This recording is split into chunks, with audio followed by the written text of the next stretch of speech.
Welcome back to Binoda's blog. আমার এই ছোট্ট পরিবারের সবাইকে সাথে নিয়ে চলো আবার একটি নতুন দিন শুরু করছি। আমি হলাম বিনোদা, আর এটা হলো 5 জানুয়ারি, আর আজ হলো সোমবার। আর এখন ঘড়িকালে কিন্তু সকাল সকাল যে ঘুম থেকে ওঠা হয়েছে। আর আজ চলো কি শুরু তোমার সাথে শেয়ার করবো না করবো, টাইটেল আর থাম্বনেল দেখে বুঝতেই পারছো।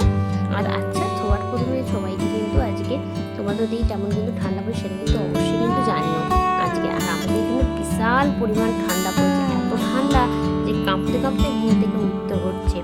আর সকাল সকাল ঘুম থেকে উঠতে গেলে বুঝতে পারছি যে কতটা পরিমাণে ঠান্ডা পড়েছে।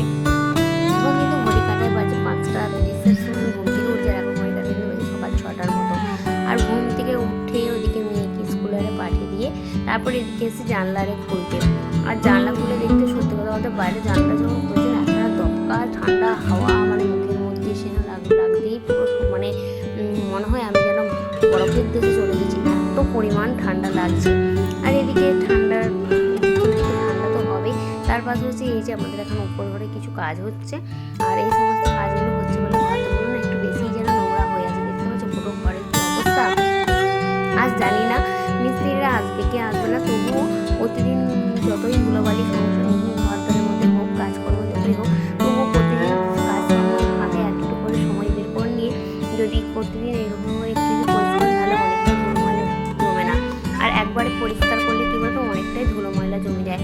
তবে একটা সব থেকে অসুবিধা কী বলতো, বাড়িতে যখন ধুলো ময়লার কাজ হয় না, আমার মেয়েটাকে নিয়ে প্রচণ্ড চিন্তার মধ্যে থাকে, কারণ ওর যেহেতু ডাস্ট লাগিয়েছে। আর যাদের ডাস্ট লাগিয়েছে প্লাস আবার এই ঠান্ডার সময়, তারাই একমাত্র বুঝতে পারে যে কী যে অবস্থাটা হয়।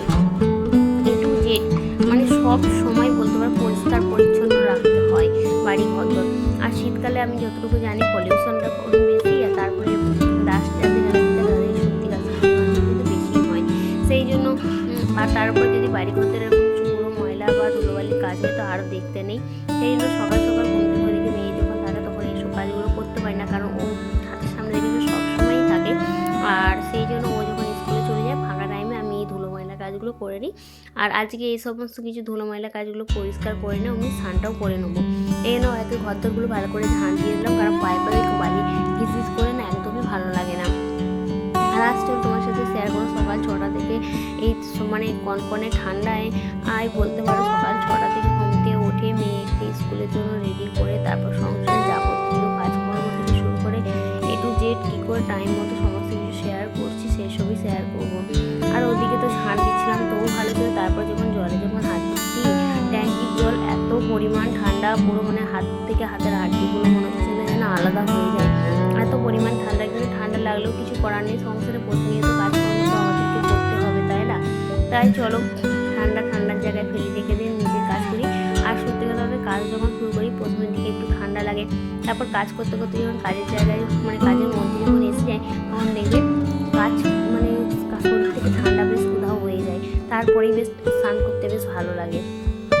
ওইগুলো দেখতে পেলে প্রথম ঘরটাকে সব পরিষ্কার বাসনপত্র নিয়ে তারপরে এখানে এসে নিয়ে পরিষ্কার করতে।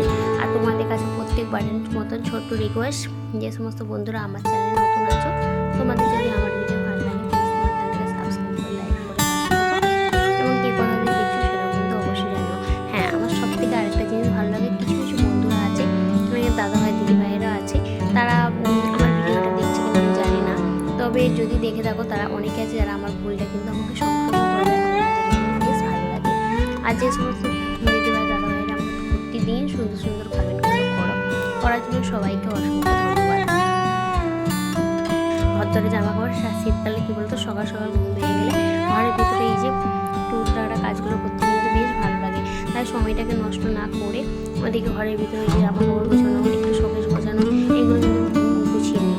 আর সময়টাকে নষ্ট করলেই তো নষ্ট করে, কিন্তু দেখবে ঘরের মধ্যে যে ঘরটাকে পরিপাটি করে গুছিয়ে রাখতে গেলে কিন্তু একটু ধৈর্য বা একটু সময় দরকার হয়, সেটাও বলতে পারো কিন্তু একটা কৌশল। সেই জন্য সময়টাকে নষ্ট না করে সেই সময়টাকে কাজে লাগিয়ে বরঞ্চ সেটাকে সংসারের পিছনে দেওয়াটা কিন্তু অনেক ভালো। এদিকে আমি স্নান টান করে এলাম, স্নান করে সেদিকে গায়ের মধ্যে একটু যেটা না দিলে নয়, মানে মানুষ চামড়া বলে একদম চেনা যাবে না, মানে একদমই। গরমকালে তো বাবা এত ঝামেলা নেই, শীতকাল হলে এই মাখড়ে সেই মাখড়ে, এই গায়ে দাও সেই গায়ে দাও, না টেকা যাবে না। ঘরের ভিতর যখন আসছি ঘরের ভিতরটা কিন্তু বেশ গরম আছে আর বাইরে দিকে ঠান্ডা। দেখতে পেয়েছি স্নান টান করার পুরো শীতের উপরে হয়ে গেছে। আর এই যে আমার শখের বাগানে ফুল শীতকালে এই প্রথম আমি এতগুলো ফুল পেলাম।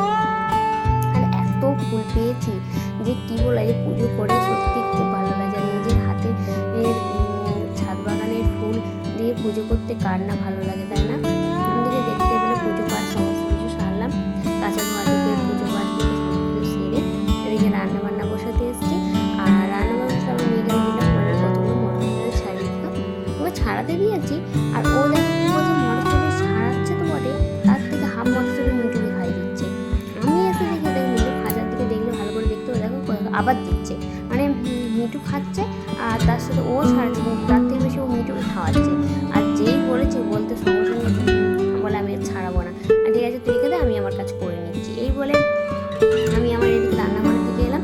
আর রান্নাঘরে আগে সিম দিয়ে, আলু দিয়ে, বেগুন দিয়ে, লাউ শাক সবজি করিনি, আর ডিম ভেজে আলু দিয়ে তরকারি করেছি, যা কিন্তু অনেকদিনই হয়নি। আর ভাত আর চিংড়ি বাটি চাল, এই